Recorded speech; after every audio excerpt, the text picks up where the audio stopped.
మరి బైబిల్లో నుండి ఒక చిన్న వాక్య భాగాన్ని చదువుకొని కొన్ని విషయాలు ఈ రాత్రి మనం ధ్యానం చేసుకుందాం. యోనా గ్రంథము 1వ అధ్యాయము 1-2 వచనాలని చదువుకుందాం. యెహోవా వాక్కు అమిత్తయి కుమారుడైన యోనాకు ప్రత్యక్షమై ఈలాగు సెలవిచ్చెను. నినివే పట్టణస్థుల దోషము నా దృష్టికి ఘోరమాయెను గనుక నీవు లేచి నినివే మహాపట్టణమునకు పోయి దానికి దుర్గతి కలుగునని ప్రకటింపుము. అందరం తలలు ఉంచినట్లయితే చిన్న మాట ప్రార్థన చేసుకుందాం.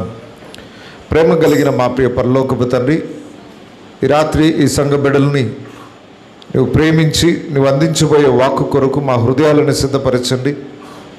ప్రతి హృదయంలో మంచి నేలగా మార్చి వారి హృదయాలలో నీ వాక్యం అనే విత్తనాన్ని వెత్తి నూరంతలుగా ఫలింపజేయమని కోరుచున్నాను.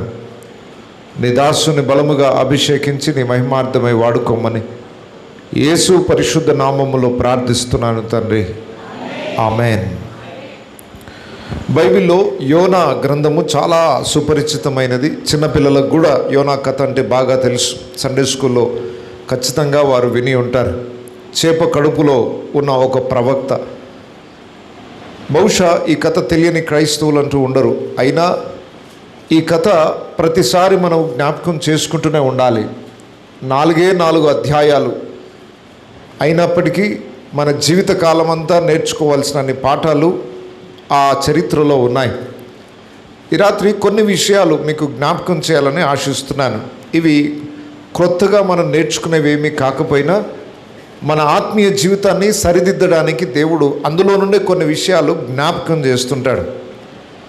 మనము బైబిల్లో లోతైన విషయాలు నేర్చుకోవడం ఒక అనుభవం అయితే, అంతకు మునుపే నేర్చుకున్న వాటిని దేవుడు మరలా గుర్తు చేసి మనము విని కూడా ఆ మార్గంలో నడవనందుకు చెప్పిందే దేవుడు మరొకసారి చెప్పాల్సి వస్తుంది, తెలిసిందే మరొకసారి చెప్పాల్సి వస్తుంది. ఎందుకంటే మనము తెలుసుకొని కూడా ఆ మార్గంలో నడవము గనుక 2వ మారి 3వ మారి దేవుడు చెప్పాల్సి వస్తుంది.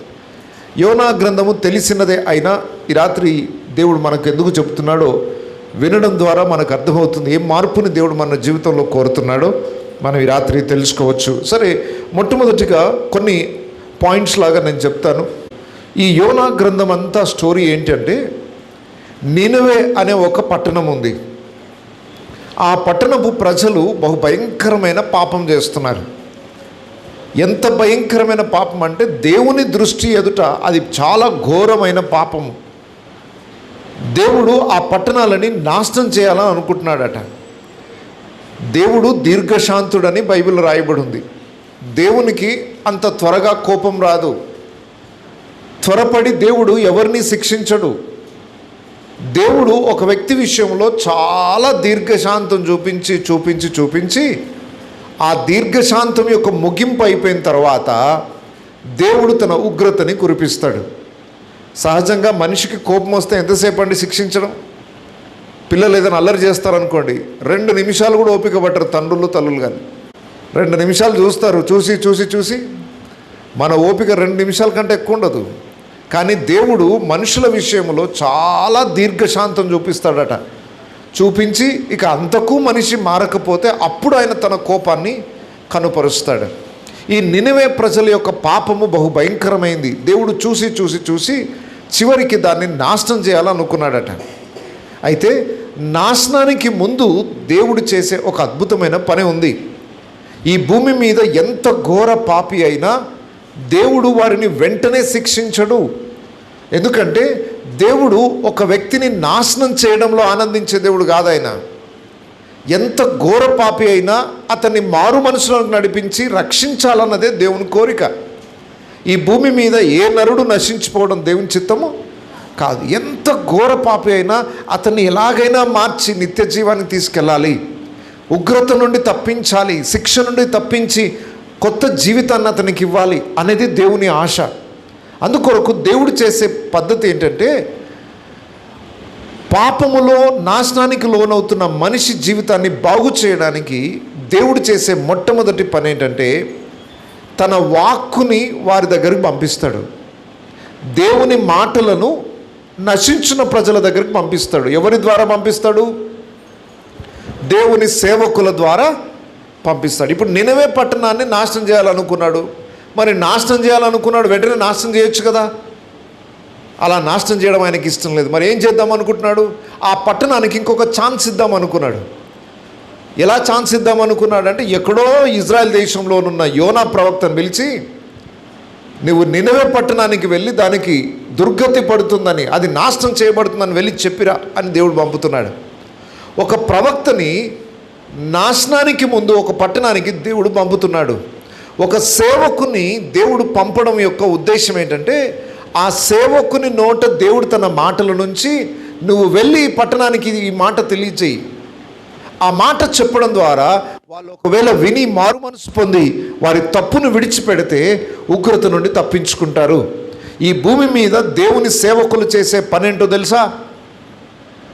భూమి మీద ఎవరు నశించిపోకుండా ఉండడానికి, వారికి దేవుని మాటలు అందించడానికి దేవుడు తన సేవకులను పంపుతున్నాడు.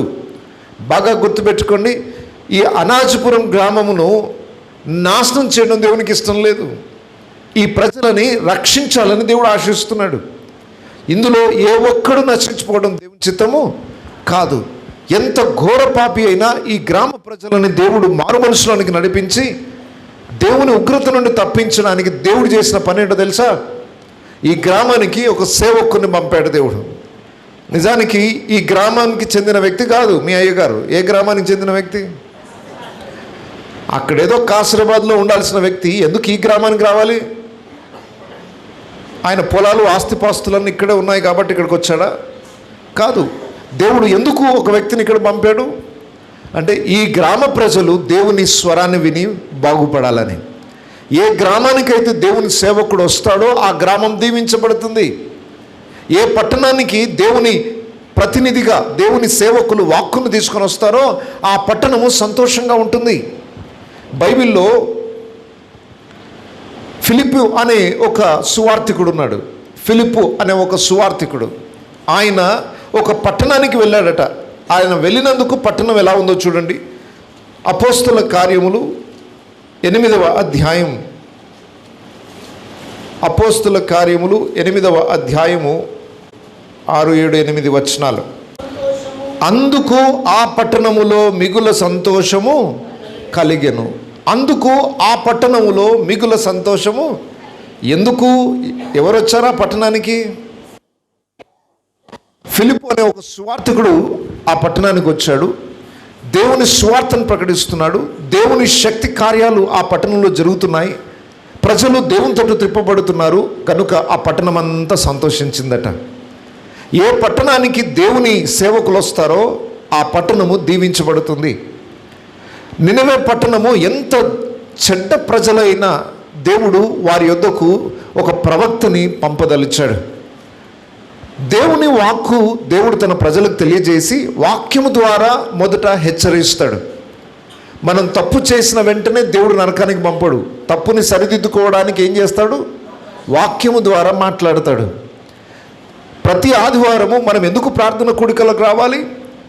మన తప్పులను సరిదిద్దడానికి దేవుడు మనతో మాట్లాడే సమయం. ప్రతి ప్రార్థనా కూడికలో మనం ఎందుకు వాక్యాన్ని ధ్యానించాలి?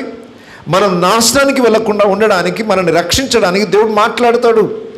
మన లోపాలని ఎత్తి చూపించి హెచ్చరిస్తాడు, సరిదిద్దుతాడు, గద్దిస్తాడు. ఇలా దేవుడు తన సేవకుల ద్వారా మాట్లాడే ఆ మాటను ఎవరు శ్రద్ధగా విని ఆ వాక్యం ప్రకారం వారి జీవితాల్ని సరి చేసుకుంటారో వారు దేవుని ఉగ్రత నుండి తప్పించబడతారు. సో దేవుడు మనుషులను రక్షించడానికి ఆయన ఉపయోగించే ఆయుధమే ఈ వాక్యము. కాబట్టి మనం పాటలంటే ఎంత ఇష్టమో వాక్యం అంటే కూడా అంతే ఇష్టపడాలి. మిగతా కార్యక్రమాలు బయట లోక సంబంధమైన వాటిలో లోకం ఆనందిస్తారు, కానీ మనం ఆనందించాల్సింది దేంట్లో? యెహోవా ధర్మశాస్త్రము నందు ఆనందించుచు దివారాత్రము దానిని ధ్యానించువాడు. ఎందుకు? ఈ వాక్యమే మనము ఉగ్రతలోనికి వెళ్లకుండా కాపాడుతుంది. మనం తప్పు చేయకుండా ఈ వాక్యం మన హృదయంలో భద్రపరుచుకుంటే మనం తొట్టిల్లకుండా కాపాడుతుంది. దేవుని వాక్యాన్ని మన హృదయంలో ఉంచుకున్నప్పుడు సత్య మార్గంలో మనం నడవగలుగుతాం. దేవుడు తన వాక్కుని అందించడానికే సేవకులను పంపాడు. వాక్యము ద్వారా మనల్ని హెచ్చరింపజేస్తున్నాడు. తద్వారా నిత్య జీవానికి మనల్ని నడిపించాలని ఆశిస్తున్నాడు. సరే, యోనా ప్రవక్తని దేవుడు అక్కడికి వెళ్ళమన్నాడు. అయితే యోనా ఏం చేశాడో మనకందరికి తెలుసు. నినవే వెళ్ళమంటే ఆయన ఏం చేశాడు? ఒక మార్గంలో వెళ్ళమంటే ఇంకొక మార్గంలో వెళ్ళాడు. ఈనాడు కూడా దేవుని వాక్యము దొరకక కొంతమంది నాశనం అయిపోతున్నారు. కొందరు వాక్యాన్ని విని కూడా వాక్యం ప్రకారం జీవించినందుకు దేవునికి దూరం అవుతున్నారు. దయచేసి గమనించండి, ఇంత గొప్ప ప్రవక్త అయి ఉండి కూడా దేవుని వాక్కును ధిక్కరిస్తున్నాడు. మీరు అనుకోవచ్చు అన్యజనులు దేవుని మాటను విననందుకు దూరం అవుతున్నారని. వారు కాదు, క్రైస్తవ జనాంగము కూడా దేవుని గురించి బాగా తెలిసి కూడా దేవుడు చెప్పింది ఒకటైతే దేవుడు చెప్పని పని చేయడానికి మనిషి ఇష్టపడుతున్నాడు. దేవుడు ఒక మార్గం వెళ్ళమంటే మరొక మార్గానికి ఈరోజు క్రైస్తవులు వెళ్తున్నారు. అందుకొరకే క్రైస్తవ సమాజం ద్వారా దేవుని నామము దూషణ పాలవుతుంది. దేవుడు ఒకటి చేయమంటే మనిషి ఒకటి చేస్తున్నాడు. దేవుని సంఘము ఎలా ఉండాలని దేవుడు కోరుకుంటున్నాడో అలా జీవించకుండా దేవునికి భిన్నంగా, దేవుడేమో పరిశుద్ధంగా ఉండమంటే మనమేమో అపవిత్రతలో జీవిస్తూ ఉంటాం. ఇంత గొప్ప ప్రవక్త కూడా దేవుని వాక్కునకు లోబడలేదు. దేవుడు ఒక మార్గానికి వెళ్ళమంటే అతడు ఇంకొక మార్గాన్ని అనుకున్నాడు. బైబిల్లో రాయబడి ఉంది, అతడు దేవుని సన్నిధిలో నుండి పారిపోదలచి. ఎక్కడి నుండి పారిపోతున్నాడు? యెహోవా సన్నిధిలో నుండి పారిపోతున్నాడు. ఎవరైతే దేవుని మాటను వినరో వారు ఎక్కడి నుండి దూరం అవుతున్నారు? దేవుని సన్నిధి నుండి దూరం అవుతున్నారు. వింటున్నారా? యోనా అనుకుంటున్నాడు నేను నినవే వెళ్ళకుండా తర్షీషు వెళ్తున్నాను అనుకుంటున్నాడు. కాదు, అతడు దేవుని దగ్గర నుండే దూరం అవుతున్నాడు. ఎవరైతే దేవుని మాట వినరో వారు దేవుని సన్నిధి నుండి దూరం అవుతున్నారు. మీరు చర్చ్లో కూర్చొని ఉన్నంత మాత్రాన దేవుని సన్నిధిలో ఉన్నట్టు కాదు. చర్చ్లో ఉండి కూడా కొంతమంది దేవుని మాటకు లోబడకుండా జీవిస్తూ ఉంటారు. వారందరూ దేవుని సన్నిధికి దూరం అవుతున్నారు. ఈ రాత్రి ఇక్కడ కూర్చున్న మిమ్మల్ని అడుగుతున్నాను, ఎంత సన్నిహితంగా దేవుని సన్నిధిలో మీరు ఉన్నారు, లేదా ఎంత దూరం అయిపోయిన స్థితిలో ఉన్నారు? మందిరంలో కూర్చోవడం కాదు, మీ హృదయాలు దేవునికి ఎంతవరకు లోబడుతున్నాయి, దేవునికి ఎంతవరకు అవిధేయతలో జీవిస్తున్నారు? ఒకవేళ ఎవరైతే దేవుని వాక్యానికి లోబడకుండా అవిధేయత చూపిస్తున్నారో జ్ఞాపకం చేసుకోండి, దేవునికి చాలా దూరంగా ఉన్నారు. ఎవరైతే దేవునికి చాలా దూరంగా ఉన్నారో ప్రమాదానికి చాలా దగ్గరగా ఉన్నారు అని అర్థం. యోనా ఇంత దేవుని తెలుసుకొని కూడా దేవుని ప్రవక్త అని పిలువబడి కూడా ఎంత బుద్ధిహీనమైన పని చేస్తున్నాడు. దేవుడు చెప్పిన పని చేయట్లేదు. దయచేసి గమనించండి, బైబిల్ అంతా తెలియాల్సిన అవసరం ఏమీ లేదు, కానీ తెలిసినంత వరకైనా లోబడడం నేర్చుకోవాలి. లోబడడంలో ఉన్నంత ఆనందము ఇంకా దేంట్లో లేదండి. ఇక్కడ తల్లిదండ్రులుగా మీరున్నారు, మీ పిల్లలు చెప్పిన మాట వెంటనే వింటే ఎంత ఆనందం మనకు. ఎంతమంది మీ పిల్లలు చెప్పగానే వింటారు? అమ్మా చాలా సంతోషం, ఒక్కరు చెయ్యి, 2 చేతులు పైకి వచ్చాయి, 3 చేతులు, చాలా సంతోషం, మీరు ధన్యులు. అయితే ఎంతమంది పిల్లలు ఒక్కసారి చెప్పగానే వింటారు? మరి బయట బకెట్ ఉంది లోపల పెట్టు అన్నారు, ఒకసారి చెప్పగానే వెళ్ళిపోయి చేసి ఆ పని చేసి పెట్టిన పిల్లలు ఒకసారికే. గ్రేట్, చాలా గ్రేట్. సహజంగా మనిషి అన్నవాడు ఒకసారికి లోబడడు, కనీసం 2-3 సార్లు చెప్పాలి, అంతేనా? ఏ పని చేయమన్నా ఒక్కసారికి మనిషి వినడు మాట. అదేంటో మనిషి యొక్క బుద్ధి, లోబడే స్వభావం ఉండదు. లోబడుతున్నారంటే మీరు చాలా ధన్యులు, మీ పిల్లలు, మీరు కూడా ధన్యులే. సహజంగా మనిషి తత్వం ఏంటంటే వెంటనే లోబడడు. గమనించండి, ఎవరు లోబడతారో వారు దీవించబడతారు. అయితే ఈ యోనా కథ మీకు అందరికీ తెలుసు కదా. ఇంత గొప్ప ప్రవక్త దేవుని మాట వినలేదు. అయితే సృష్టి అంతా దేవుని మాట వింటుందట, మనిషి తప్ప. మీకు తెలుసు ఆ స్టోరీలో, యోనా తర్షీషుకు వెళ్ళే ఓడ ఎక్కాడు. ఓడ ఎక్కి సముద్రంలో ప్రయాణం చేస్తుంటే ఏమైపోయింది, దేవుడు ఒక బలమైన గాలిని విసిరజేస్తే సముద్రంలో పెద్ద తుఫాను చెలరేగింది. ఆ ఓడ మునిగిపోయే పరిస్థితి వచ్చింది. ఇప్పుడు సముద్రము గాలి దేవుని ఆజ్ఞకు లోబడుతున్నాయా లేదా? సృష్టి లోబడుతుంది. యోనాని ఓడలో నుండి నీళ్ళలో పడేయమంటే వెంటనే వాళ్ళు తీసి పడేశారు. పడేయగానే దేవుడు దేనికి ఆజ్ఞ ఇచ్చాడు? ఒక చేపకు ఆజ్ఞ ఇచ్చాడు. చేప వచ్చి ఆయనను మింగేసింది. చేప లోబడ్డదా? దేవుడు చేపకు చెప్పాడు, అదిగో ఆ ఓడలో ఒక మనిషి పడతాడు, పడగానే వెళ్ళి ఏం చేయాలి?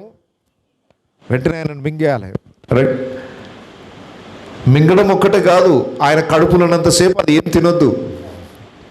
3 రోజుల ఉపవాసం దానికి, మామూలు విషయం కాదు. సరే, చేప ఒక్కటే కాదు, మళ్ళీ వెళ్ళి కక్కేమంటే కక్కేసింది. చిన్న పురుగు కూడా లోబడ్డది తెలుసా? యోనా నినివే పట్టణానికి వెళ్ళి ప్రకటించిన తర్వాత ఏం చేశాడు? అక్కడ ఒక తీగని దేవుడు ఒక రాత్రినే మొలిపించాడు. ఒక సోర తీగ మొలిచింది. ఆ మొలిచిన వెంటనే అమ్మయ్య ఎండ బాగా ఉంది, నీడ కింద కూర్చున్నాను హ్యాపీగా విశ్రాంతి తీసుకుంటే ఒక చిన్న పురుగుకి దేవుడు ఆజ్ఞ ఇచ్చాడట. ఆ పురుగు వచ్చి ఏం చేసింది? ఆ చెట్టును మొత్తం తినేసిందట. అంటే ఆ పురుగు తినమని ఎవరు చెప్పారు? ఇప్పుడు వెళ్ళి ఈ చెట్టును గొరకేసేయమని ఎవరు పంపించారు? దేవుడు పంపారు. అంటే ఒక చిన్న పురుగు లోబడింది, ఒక చేప లోబడింది, సముద్రం లోబడుతుంది, అన్నీ లోబడుతున్నాయి దేవునికి. ఎవరు లోబడట్లేదట? మనిషి తప్ప అన్నీ లోబడుతున్నాయి. ఒక విషయం చెప్తున్నాను, అసలు ఈ సృష్టి మొత్తంలో ఎక్కువగా లాభం పొందుకునేది ఎవరు చెప్పండి? దేవుని నుండి ఎక్కువ లాభం పొందుకునేది ఎవరు?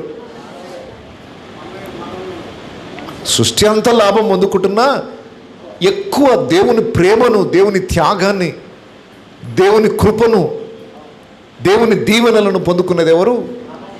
మానవుడు. అంటే సృష్టి అంతటికన్నా ఎక్కువగా లోబడవలసిన బాధ్యత ఎవరికి ఉంది? మనిషికి ఉంది. కానీ మనిషి తప్ప అంత లోబడుతుంది సృష్టి. ఎంత విచారకరమైన పరిస్థితి. సో ఈరోజు మనం నేర్చుకోవాల్సిన పాఠం ఏంటంటే, మనకి ఎంత తెలుసో దానికి లోబడదాం.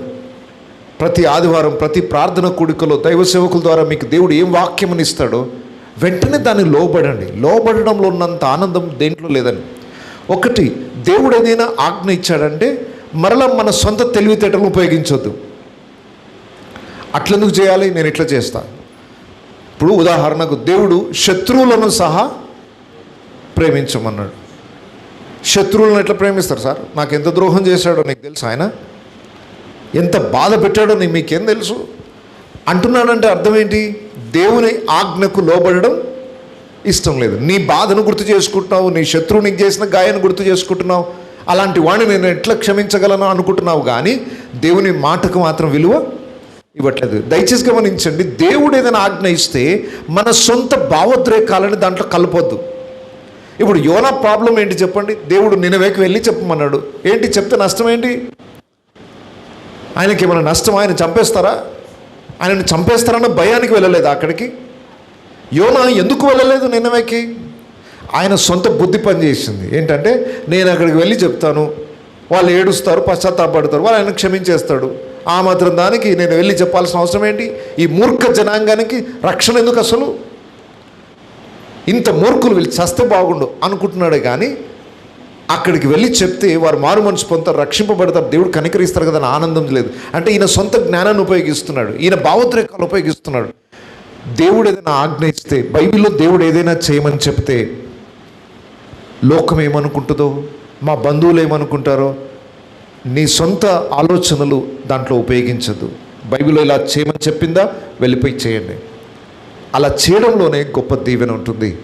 కొన్ని విషయాలు దేవుడు ఎందుకు చేయమంటాడో అర్థం కాదు, అర్థం కాకపోయినా వెళ్ళి చేయాలి, వెంటనే లోబడాలి. దేవుడు బైబిల్లో కొన్ని ఆజ్ఞలు ఇచ్చాడు, అసలు చాలా విచిత్రంగా ఉంటాయి, అయినా వెళ్ళి చేయడంలో గొప్ప దీవెన ఉంది. ఉదాహరణకు పేతురు చేపలు పడతా ఉన్నాడు, రాత్రంతా కష్టపడినా ఒక చేప కూడా.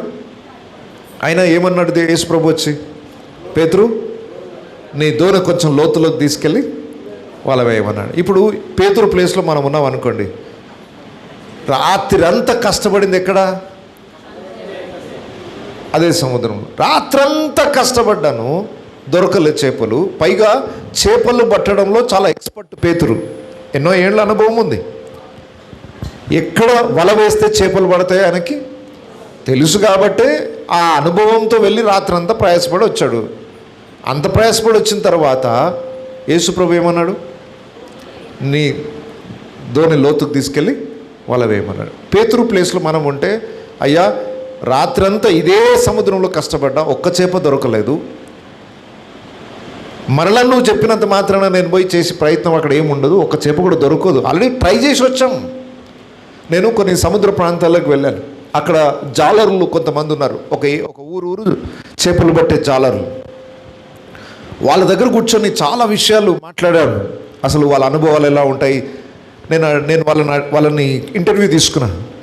ఒక 40 ఏండ్ల అనుభవం ఉన్న జాలరి ఉన్నాడు ఒక ఆయన. 40 ఏళ్ళు కాదు, 50 ఏళ్ళ పైన. ఆయనకు 60 ఏళ్ళు ఉంటాయి. ఆయన చిన్నప్పుడు, ఆ 10 సంవత్సరాల లోపు ఉన్నప్పటి నుండే సముద్రంలో చేపలు పట్టడానికి వెళ్ళేవాడట. అంటే ఆయన జీవితం అంతా సముద్రంలోనే గడిచింది. చాలా అనుభవజ్ఞుడు, 60 ఏళ్ళ పైన ఉంటాయని. ఆయనని కూర్చోబెట్టి ఆయన అనుభవాలు అడుగుతా ఉన్నాను. మీరు చేపలు పట్టడానికి ఎలా వెళ్తారు? ఇక్కడ చేపలు ఉన్నాయని మీకు ఎట్లా తెలుసు? నీళ్ళ రంగు చూసి అక్కడ చేపలు ఉన్నాయో లేదో చెప్తారట వాళ్ళు. సముద్రంలో రంగు చేంజ్ అయిపోతుంది. ఎక్కడెక్కడ చేపలు ఉంటాయో అక్కడ కలర్ చూసి గుర్తుపట్టేస్తారట. నీళ్ళ రంగును చూసి ఇక్కడ చేపలు ఉన్నాయో లేవో గుర్తుపడతారు. కొన్నిసార్లు కొన్ని ప్లేసెస్ను చూసి ఇక్కడ ఏ రకమైన చేపలు పడతాయి అవి కూడా గుర్తుపట్టేస్తారట ఆయన. ఏ సీజన్లో వెళ్తే ఎక్కువ చేపలు పడతాయి, ఏ సీజన్లో ఏ రకమైన చేపలు పడతాయి, ఇవన్నీ చెప్తున్నాడు ఆయన. ఇప్పుడు పేతురు గారికి తెలుసు ఏ టైంలో పడితే చేపలు వస్తాయి, దోణి ఎంత లోతుల్లోకి వెళ్తే చేపలు దొరుకుతాయి, అన్నీ తెలుసు. అన్నీ తెలిసిన వాడు యేసు ప్రభు వచ్చి నీ దోణి లోతుకు తీసుకెళ్ళిపోయి వలయమంటే ఏమి చెప్పకుండా, అయ్యా రాత్రంతా కష్టపడ్డాను కానీ ఒక్క చేప దొరకలేదు, అయినను నువ్వు చెప్పావు కాబట్టి చేస్తున్నా, అంతే. నా అనుభవాలు పక్కన పెట్టేస్తున్నా, రాత్రంతా కష్టపడ్డా అది కూడా పక్కన పెట్టేస్తున్నా, ఒకే ఒక నమ్మకం నువ్వు చేయమన్నావు కాబట్టి చేస్తున్నా. ఆ పద్ధతి నేర్చుకుంటే వల పిగిలిపోయేనన్ని చేపలు దొరికాయట. చూడండి, దేవుడు చెప్పిన పని చెప్పినట్టు వెళ్ళి చేయాలి.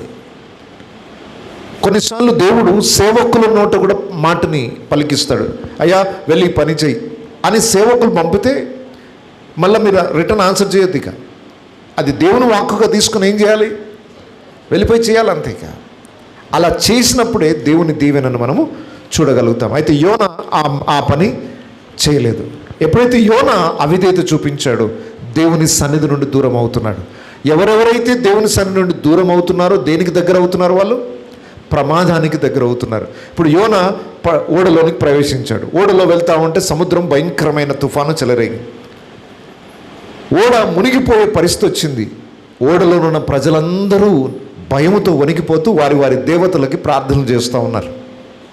గుర్తుపెట్టుకోండి, ఎవరెవరైతే దేవుని సన్నిధి నుండి దూరం అవుతారో వాళ్ళు ఎక్కడికి వెళ్ళినా ఆ స్థలం ఇబ్బందికి గురవుతుంది. చాలా జాగ్రత్తగా వినండి. దేవునికి దూరమైన వ్యక్తి ఏ స్థలానికి వెళ్తే ఆ స్థలము దరిద్రతకు గురవుతుంది, ఆ స్థలము నాశనానికి గురవుతుంది, ఆ స్థలము దేవుని ఉగ్రతకు కారణం అవుతుంది. నువ్వు అడుగు పెడితే ఆ స్థలమే శపించబడుతుంది. వింటున్నారా? యోన ఆ ఓడలోనికి వెళ్ళినందుకు ఏం జరిగింది? ఓడలో ఉన్న వారందరూ కూడా ఇబ్బందిని ఎదుర్కోవాల్సి వచ్చింది. ఎంత నష్టం జరిగిందో తెలుసా? ఓడలోని సరుకులన్నీ కూడా తీసేసి ఏం చేశారట వాళ్ళు? సముద్రంలో పడేశారు. ఓడలోని సరుకులు అంటే తక్కువ ధర అనుకుంటున్నారా ఏంటి? టన్నుల కొలది ధాన్యం ఉంటుంది, టన్నుల కొలది సామాగ్రి ఉంటుంది. వాటన్నిటిని తీసేసి సముద్రంలో పడేశారంటే కొన్ని కోట్ల రూపాయల నష్టం జరిగింది ఆ రోజు. భయం వణికిపోతున్నారు. ఎవరిని బట్టి ఇదంతా నష్టం జరిగింది? వాళ్ళు చీట్లు వేసి చూస్తే ఎవరి పేరు వచ్చింది? యోనా పేరు. ఒక్కడిని బట్టి ఓడలో ఉన్న ప్రజలందరూ నష్టపోవాల్సి వచ్చింది. చూడండి, దేవునికి అవిధేయత చూపించి ఎవరెవరైతే దేవునికి దూరం అవుతారో వారు ఎక్కడికి అడుగు పెడితే ఆ స్థలంలో ఉన్న ప్రజలు వారిని బట్టి నష్టపోవాల్సి వస్తుంది. మీకు ఉదాహరణ ఇంకొకటి చెప్తాను నేను. యేసు ప్రభు చెప్పిన ఉపమానం, ఒక తండ్రికి 2 కొడుకులు ఉన్నారు. 2 కొడుకులలో తప్పిపోయిన కుమారుని కథ తెలుసు కదా. చిన్న కుమారుడు తండ్రి యొద్ద నుండి ఏం చేశాడు? ఆస్తిని వాటా తీసుకొని తండ్రి యొద్ద నుండి ఎక్కడికి వెళ్ళిపోయాడు? దూర దేశానికి వెళ్ళిపోయాడట. డబ్బు తీసుకొని తండ్రి సన్నిధి నుండి దూరం వెళ్ళిపోతున్నాడు. తండ్రితో ఉండడం ఇష్టం లేదు ఆయనకి. యోనా దేవుని సన్నిధిలో నుండి దూరము పారిపోయినట్టు ఒక కుమారుడు తండ్రి యొద్ద నుండి దూరము వెళ్ళిపోతున్నాడు. ఇంత డబ్బు తీసుకొని దూరం వెళ్ళాడు కదా. ఆయన వెళ్ళిన ఊర్లో ఏం జరిగిందో చూడండి. లూకా సువార్త 15వ అధ్యాయం 14వ వచనం నుండి చూడండి. అదంతయు ఖర్చు చేసిన తరువాత ఆ దేశమందు గొప్ప కరువు రాగా, ఆగండి, ఏ దేశమందు కరువు వచ్చింది? ఎప్పుడు కరువు వచ్చింది?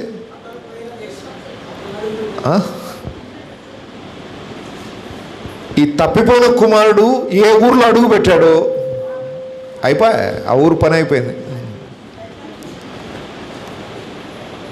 ఇంత డబ్బు తీసుకున్నాడు, ఏదో చిన్న ఊరికి ఏం పోయాడు అనుకోవట్లే నేను. ఇప్పుడు ఈ ఊర్లో నుండి ఎవడైనా తండ్రి వద్ద నుండి పారిపోవాలనుకున్నాడు అనుకోండి, బాగా డబ్బు తీసుకొని ఎక్కడికి వెళ్తాడు చెప్పండి? పక్క ఊరికి వెళ్తాడా? ఎవరైనా ఇక్కడ నుండి పారిపోవాలనుకున్నారు యవనస్తులు, మంచి ఆస్తి తీసుకున్నాడు, తీసుకొని ఏ పట్టణానికి వెళ్తాడు? పట్టణానికి వెళ్తాడా, గ్రామాలకు వెళ్తాడు? హైదరాబాదే. ఇటు హైదరాబాద్, అటు విజయవాడ, ఎటన్నా కానీ డబ్బు బాగుంది, ఎంజాయ్ చేయాలంటే మంచి సిటీ కావాలి. మంచి సిటీలోకి వెళ్ళాడు, డబ్బంతా అయిపోయేదాకా బాగానే ఉంది ఆ ఊరు కూడా. తన దగ్గర డబ్బంతా అయిపోగానే ఆ దేశమునకు ఏమొచ్చిందట? కరువు వచ్చిందట. పోయిపోయి అప్పుడే రావాలి ఆ కరువు, అప్పుడే వస్తుంది. తండ్రి ఇంటి నుండి దూరం అయిన వ్యక్తి ఎక్కడ ఏ ఊర్లో అడుగు పెడితే ఆ ఊరు కూడా ఏమైపోయింది? నష్టానికి గురి చేయబడాల్సి వచ్చింది. బాగా గుర్తుపెట్టుకోండి, దేవుని దూరమైన వ్యక్తి అతడొక్కడే నష్టపోవడం కాదు, అతన్ని బట్టి అతని కుటుంబీకులు నష్టపోతారు. చూడండి, ఒక్క తాగుబోతున్నాడు అనుకోండి, ఆయన ఒక్కడే ఇబ్బంది పడతాడా? ఇంటి వాళ్ళందరూ ఇబ్బంది పడతారా? ఒక్కడు దేవునికి దూరమైనందుకు ఆయన ఒక్కడే నష్టపోవడం కాదు, ఆయన ఇంటి వారందరూ ఇబ్బంది పడాలి. కొంతమందికి అయితే ఇంటి వాళ్ళు మాత్రమే కాదు, ఆ వీధిలో ఉన్న వాళ్ళందరూ ఇబ్బంది పడాలి. రాత్రి అంతా నిద్ర ఉండదు వాళ్ళకి. కొంతమందికి గ్రామం అంతటికి నిద్ర ఉండదు, కొంతమంది చేయబట్టి. దేవునికి దూరం అయితే మనమే నష్టపోవడం కాదు, మన కుటుంబాలు, మన గ్రామాలు నష్టపోతాయి. కాబట్టి దేవునికి ఎవ్వరు దూరం కాకండి. ఎంత దేవునికి దగ్గరగా ఉండి దేవునికి లోబడుతూ ఉండడం ద్వారానే మన జీవితాలలో దీవెనని అనుభవిస్తాం. ఇంకొక మాటని మనం నేర్చుకుందాం. ఈ యోన ఓడలోనికి వెళ్ళిపోయి మంచి హ్యాపీగా పడుకున్నాడట. భయంకరమైన తుఫాను వస్తుంది, ఓడ బద్దలైపోయే పరిస్థితి వస్తుంది. చూడండి, సముద్రం ఎంతమంది చూశారు? ఓకే, సముద్రం దగ్గర ఆ అలల శబ్దం విన్నారా? అలల శబ్దం విన్నారా? అలలను చూసారా? అలల శబ్దం వినబడుతుంది. ఇప్పుడు చెప్పండి, తుఫాన్ వచ్చేటప్పుడు ఎట్లుంటుంది అది?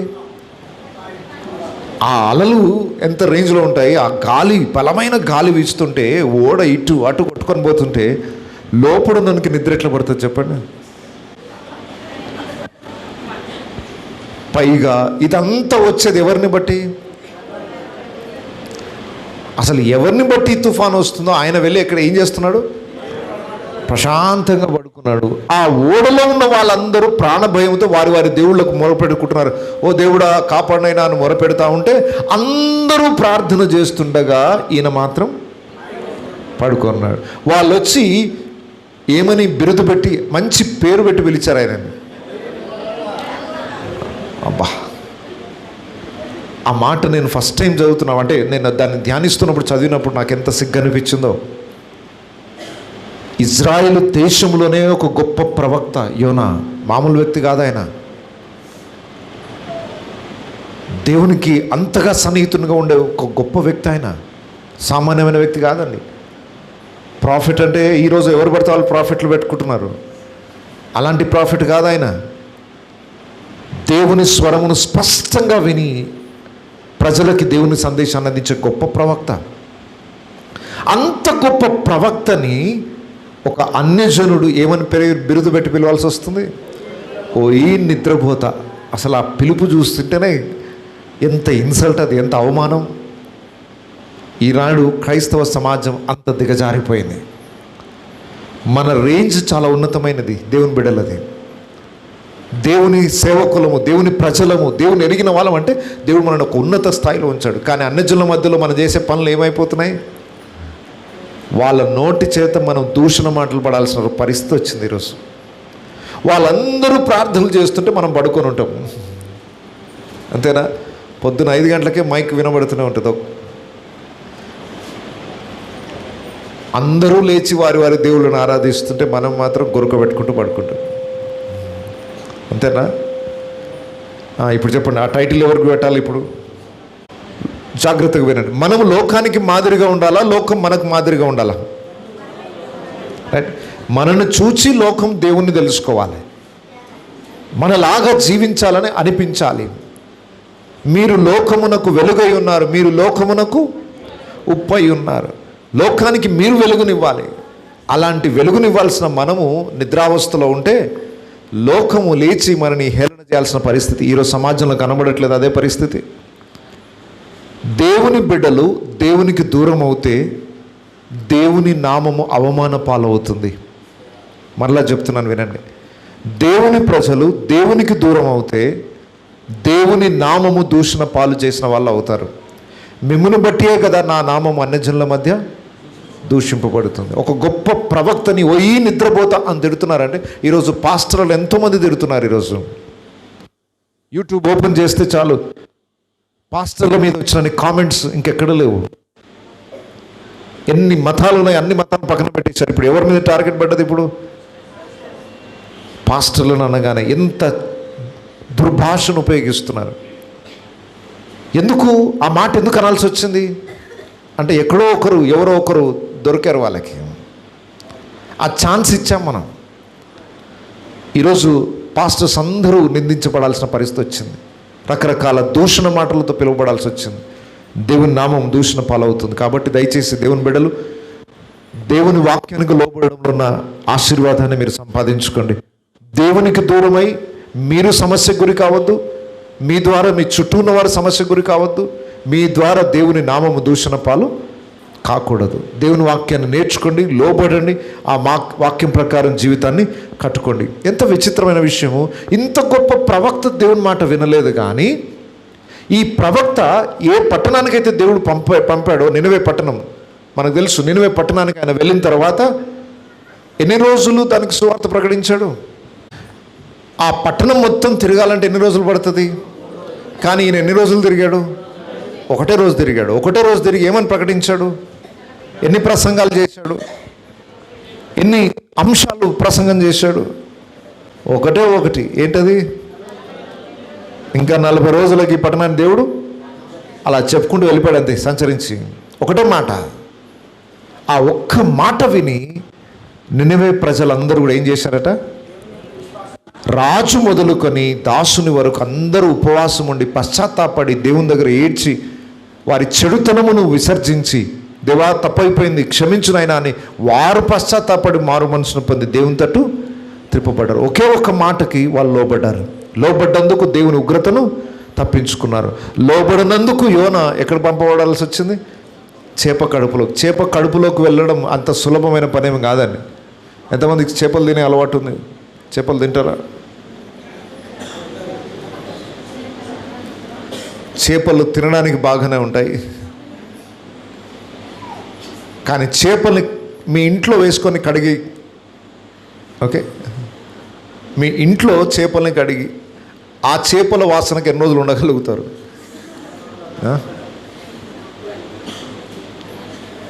చేపలు తిన్నామంటే ఆ రోజు గ్లాసులు పళ్ళెలు అన్నిటిని కూడా ఆ రోజు 3 రోజుల దాకా కంపపోతుంది.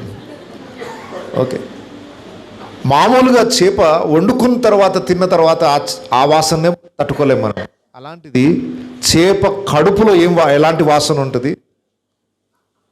ఆ చేప కడుపులో 3 రోజులు ఉండాలి. ఎంత పెద్ద పనిష్మెంటో తెలుసా అది?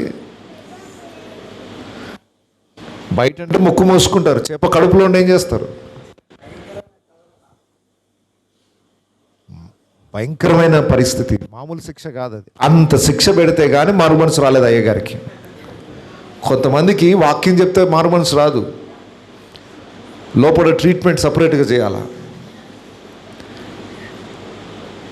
ఎముకల్ని విరగొట్టే అంత నొప్పిని కలగజేయాలి, తట్టుకోలేని బాధ కలగజేస్తే అప్పుడు పశ్చాత్తాపడతారు.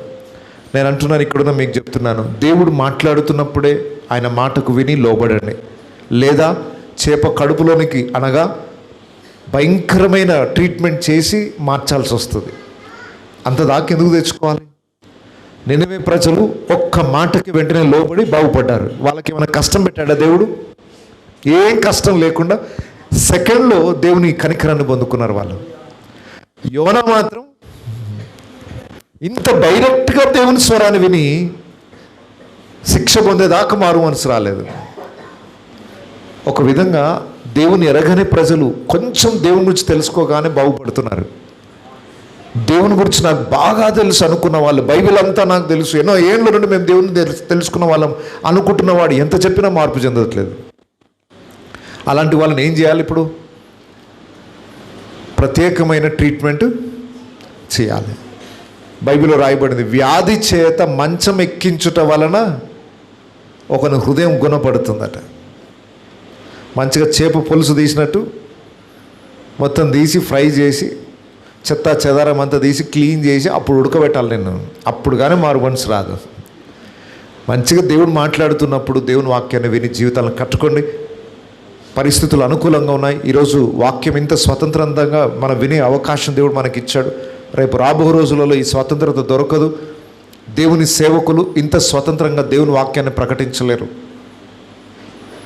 ఇప్పటికీ ఉత్తరప్రదేశ్లో కానివ్వండి, కొన్ని రాష్ట్రాలలో ఇలా వాక్యం చెప్పడం నేరం.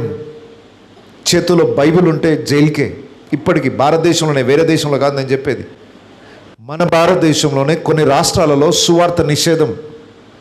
బ్యాప్టిజం ఇచ్చామనంటే భయంకరమైన శిక్ష, జైలుకే ఆ పాస్టర్. ఎక్కడ పాటలు వినబడినా, ప్రార్థనలు వినబడినా వచ్చి భయంకరమైన దాడి చేసి వాళ్ళ మీదనే కేసులు పెట్టేసి జైలు పంపిస్తున్నారు. మరి దేవుడు ఈరోజు మంచి అవకాశాన్ని మనకిచ్చాడు. దేవుడు మాట్లాడుతున్నాడు, దేవుని స్వరం వినగలుగుతున్నాం. దేవుని సేవకులు మన మధ్యలోనికి వస్తున్నారు. ఎప్పుడంటే అప్పుడు మనం ప్రార్థన కూడికలు పెట్టుకుంటున్నాం, ఇంత మైక్ పెట్టుకుంటున్నాం. ఇంత స్వతంత్రంగా దేవుని స్తుతిస్తూ ఆరాధిస్తున్నప్పుడు మనం దేవుని మాటకు లోబడకపోతే ఈ అవకాశం మిస్ అయిపోతుంది ఒకసారి. అప్పుడు దేవుని మాట వినాలని మనిషి ఎంత ప్రయత్నం చేస్తారట. ఇంకెవరుంటారు? బోధకులు దొరకరు, మీకు బైబిల్ దొరకదు, ప్రార్థన చేసుకోవడానికి స్థలాలు ఉండవు, దేవునికి దూరం అయిపోయిన స్థితి. అప్పుడు ఎలా విశ్వాసాన్ని కాపాడుకుంటారు? దేవుడు అవకాశం ఇచ్చినప్పుడే, దేవుడు మాట్లాడుతున్నప్పుడే మన జీవితాల్ని దిద్దుకుందాము, కట్టుకుందాము. దేవునికి లోబడు వాడే ధన్యుడు. అయితే దేవుని ప్రేమను ఒక్కసారి మీకు జ్ఞాపకం చేయాలని ఆశిస్తున్నాను. ఇంత భయంకరమైన పాపపు ఊబిలోనున్న నినివే ప్రజల్ని నాశనము చేయాలనుకున్న దేవుడు కూడా ఆయన మనసు మార్చుకున్నాడట. దేన్ని బట్టి? ఎవరైతే పశ్చాత్తాపడతారో, మారు మనసు పొందుతారో వాళ్ళ మీద దేవుడు వెంటనే మనసు మార్చుకుంటాడట. దేవుని మనసును మార్చేది ఏంటంటే పశ్చాత్తాపం. ఈరోజు ఇక్కడున్న మనలో ఏదైనా తప్పు ఉందని తెలుసుకున్న వెంటనే పశ్చాత్తాపడు, దేవా ఇంకెప్పుడు చేయను ఆయన తప్పు అని విడిచిపెడతామో వెంటనే దేవుని కనికరం మనకు మీదకి వస్తుందట. యోనా దేవుని మీద కోప్పడుతూ ఉన్నాడు.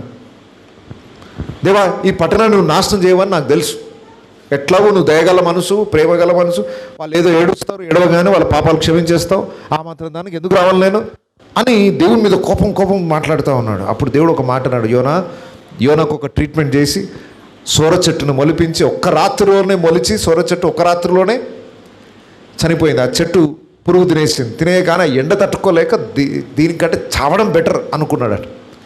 దేవుడు వచ్చి మాట్లాడుతున్నాడు, యోనా నువ్వు చెయ్యి, ఈ చెట్టు నువ్వు పెట్టింది కాదు, ఈ చెట్టు నువ్వు పెట్టింది కాదు, ఒక్క రాత్రిలో మొలిసి ఒక రాత్రిలో వాడిపోయిన ఈ చెట్టు గురించి నువ్వు అంత కోప్పడుతున్నావు.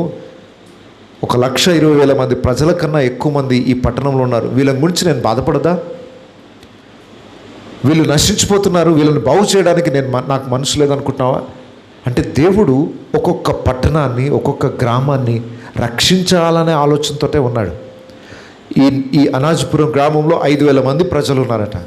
ఈ 5,000 మంది ప్రజల గురించి దేవుడు చింతిస్తున్నాడు. దేవుడు భారం కలిగి ఉన్నాడు. సేవకులు భారంగా లేకపోయినా, క్రైస్తవులు నిశ్చింతగా ఉన్న దేవుడు మాత్రం మౌనంగా లేడు. ఈ 5,000 మందిని నేను ఎలా నాశనానికి పంపాలి, వీళ్ళని ఎలాగైనా కాపాడాలి. దేవుని యొక్క హృదయాన్ని మనం తెలుసుకుందాం. దేవుని హృదయాన్ని ఎరిగిన వాడు దేవునికి సంపూర్ణంగా అప్పగించుకుంటాడు. యోనా దేవుని హృదయాన్ని అర్థం చేసుకోలేకపోయాడు. చాలామంది దేవుని బిడ్డల్లాగానే ఉంటారు, దేవుని వాక్యాన్ని వింటుంటారు, దేవుని వాక్యాన్ని బోధిస్తారు, కానీ దేవుని హృదయాన్ని అర్థం చేసుకోరు. ఈ రాత్రి దేవుని హృదయాన్ని అర్థం చేసుకుందాం. దేవుడు ఎంత ప్రేమ స్వరూపి, ఆయన హృదయంలో ఉన్న భారం ఏంటి? ఎవ్వరూ నశించిపోవడం దేవునికి ఇష్టం లేదు. ఇంతమంది గ్రామ ప్రజలు ఈరోజు రక్షింపబడడానికి దేవుడు ఇష్టం కలిగి ఉన్నాడు. ఆ బాధ్యత ఎవరికి అప్పగించాడు? ఇప్పుడు నినివే పట్టణాలను బాగు చేయడానికి ఎవరిని వాడుకోవాలనుకున్నాడు దేవుడు? యోనాని. ఇప్పుడు అనాజ్పురం గ్రామాన్ని బాగు చేయడానికి ఎవరిని వాడుకోవాలనుకుంటున్నాడు? ఈ సంఘాన్ని వాడుకోవాలని. యేసునగర్ని బాగు చేయడానికి దేవుడు ఎవరిని వాడుకోవాలనుకుంటున్నాడు?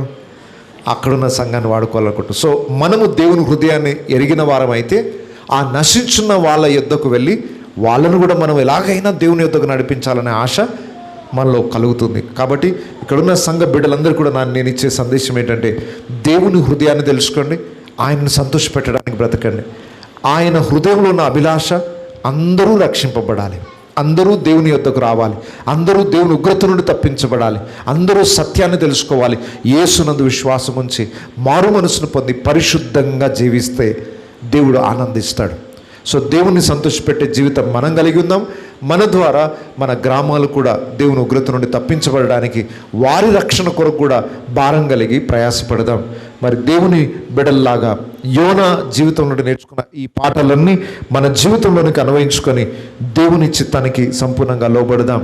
చూడండి, దేవుని వాక్యం ఎరిగిన వారికన్నా వాక్యం తెలియని వాళ్ళే దేవుని భయం కలిగి ఉన్నారు. మీకు ఈ అధ్యాయం అంతా చాలా చాలా పాఠాలు ఉన్నాయి. ఈ తుఫాన్ ఎవరి ద్వారా వస్తుందని చీట్లు వేయగానే ఎవరి పేరు వచ్చింది? యోనా పేరు వచ్చింది. వెంటనే పిలిచాడు, ఎవరయ్యా నువ్వు అని అంటే, నేను జీవం కలిగిన దేవుని ప్రవక్తను, ఆయన సన్నిధిలో నేను పారిపోయి వెళ్తున్నాను. ఇంట్రడక్షన్ మాత్రం, పరిచయం మాత్రం ఎంత గ్రేట్గా చేసుకున్నాడో. మేము ఎవరమనుకున్నావు? దేవుని బిడ్డలం. అవును, మరి దేవుని బిడ్డ నువ్వు చేసే పని ఏంటి? జీవము కలిగిన దేవుని బిడ్డని దేవుని మాటకు లోబడకుండా వెళ్తున్నా నేను అని చెప్పేసి నిశ్చితంగా ఉన్నాడు. వాళ్ళు ఆ మాట విని భయపడిరి అని రాయబడింది బైబిల్లో. అమ్మో, దేవుని ప్రవక్తట దేవుని మాట వినకుండా వెళ్తున్నాడట, అయ్యో బాబోయ్ దేవుని ఉగ్రతకు లోనవుతాడని వాళ్ళు భయపడుతున్నారు, కానీ ఈయన మాత్రం భయపడట్లే. మరి ఏం చేయాలి సార్? నిన్ను బట్టి ఓడంతా బద్దలైపోయే పరిస్థితి, ఏం చేయమంటావు అంటే, తీసుకెళ్ళి పడేయండి సముద్రంలో. అబ్బో, అసలు ఆ జవాబు చూడండి ఎట్లుందో. ఈయన దేవుని ప్రవక్త, దేవుని యుద్ధం నుండి తప్పించుకొని వెళ్తున్నాడు అన్న మాట విన్నందుకే వాళ్ళు భయపడుతుంటే, ఈయన దేవుని ప్రవక్త అయి ఉండి దేవునికి అవిధేయత చూపిస్తూ 1% కూడా భయం లేదు. ఏమంటున్నాడు? మళ్ళీ ఏం చేయమంటున్నాడు? అవసరమైతే చచ్చిపోతా, ఏముంది, చావుకైనా రెడీ, కానీ దేవుని మాటకు లోబడాడంట. చూడండి, దేవుని వాక్యాన్ని చాలామంది వింటున్నారు, కానీ అన్యజనులలో దేవుని భయం ఉన్నంత కూడా మన ప్రజలలో లేదు. దేవుని భయం లేని తరంలో ఉన్నాం. తప్పు చేసుకుంటూ కూడా కొంచెం కూడా, అమ్మో దేవుడు చూస్తున్నాడు, దేవుని శిక్షకు నేను పాత్రను అవుతాను, ఆ భయము ఆలోచన లేకుండా బ్రతుకుతున్నారేమో. దయచేసి అన్యజనుల కన్నా ఎక్కువగా మనం దేవునికి భయపడాలి. ఎందుకంటే మన దేవుని గొప్పతనం ఏంటో మనకు తెలుసు. దేవుడు ఎవరో ఎరగని వారే దేవునికి అంత భయపడితే, దేవుని మహిమను రుచి చూచిన మనము, దేవుని స్వరాన్ని విన్న మనం, దేవుని ప్రేమను తెలుసుకున్న మనం, దేవుని గొప్పతనాన్ని తెలుసుకున్న మనం ఇంకెంత దేవుని ఎడల భయభక్తులు కలిగి ఉండాలి. లోకానికి మాదిరిగా మనం ఉండాలి. సో ఎన్నో పాఠాలు దేవుడు మనకు నేర్పిస్తున్నాడు. వాటన్నిటిని కూడా మన జీవితంలో గర్వించుకొని ఈరోజు విన్న మాటలన్నిటిని కూడా ఆ మాటల ప్రకారం లోబడుతూ అన్యజనులకు దేవుని వెలుగుని ప్రకాశింపజేసే బిడలంగా మన జీవితాలను కట్టుకుందాం. అందరం కూడా ఒకసారి తల వంచి కళ్ళు మూసుకుందాం. అందరం కూడా తలలో ఉంచి కళ్ళు మూసుకొని ఈరోజు విన్న వాక్యాన్ని బట్టి దేవుడు నీతో ఏమైనా మాట్లాడినట్టయితే, ఎక్కడైనా దేవునికి అవిధేయత చూపించి దేవునికి దూరం అవుతున్న స్థితిలో ఉన్నట్లయితే, దేవుని దగ్గర పశ్చాత్తాపడి మారు మనసును పొంది దేవుని తట్టు తిరుగుదాం. దేవుడు శిక్షించే వరకు చూడకండి. దేవుడు మాట్లాడుతున్నప్పుడే సరిదిద్దుకోండి. కఠినముగా శిక్షించి మార్పు తీసుకొని రావాల్సిన అవసరం మనకు ఏర్పడకూడదు. నినవే ప్రజలు ఎంత మూర్ఖులైనా ఒక్కసారి దేవుని మాట వినగానే పశ్చాత్తాపడి మారు మనసు పొందారు. ఈరోజు ఇంత క్రైస్తవులు దేవుని బిడ్డలమై ఉండి ఎన్ని ప్రసంగాలు చేసినా మన జీవితాల్లో మార్పు రావడం లేదు. దేవుని దగ్గర క్షమాపణ అడిగి, దేవా ఈరోజు నుండి నీ మాటకు లోబడి, నీ చిత్తానికి మేము లోబడి, నిన్ను సంతోషపెడుతూ నీ హృదయాన్ని తెలుసుకొని, నీ ప్రేమను తెలుసుకొని, నీ కొరకు బ్రతికే భాగ్యాన్ని మాకు దయచేయమని దేవుని అడుగుతూ మన హృదయాల్ని దేవుని ప్రతిష్ఠించుకుందాం. మనస్సాక్షి ఏదైనా నేరారోపణ చేస్తూ మనలో ఏదైనా తప్పున్నట్లు చూపిస్తే వెంటనే దేవుని దగ్గర ఒప్పుకొని ఆ తప్పుని సరిదిద్దుకుందాం. మన బ్రతుకులను మార్చుకుందాం.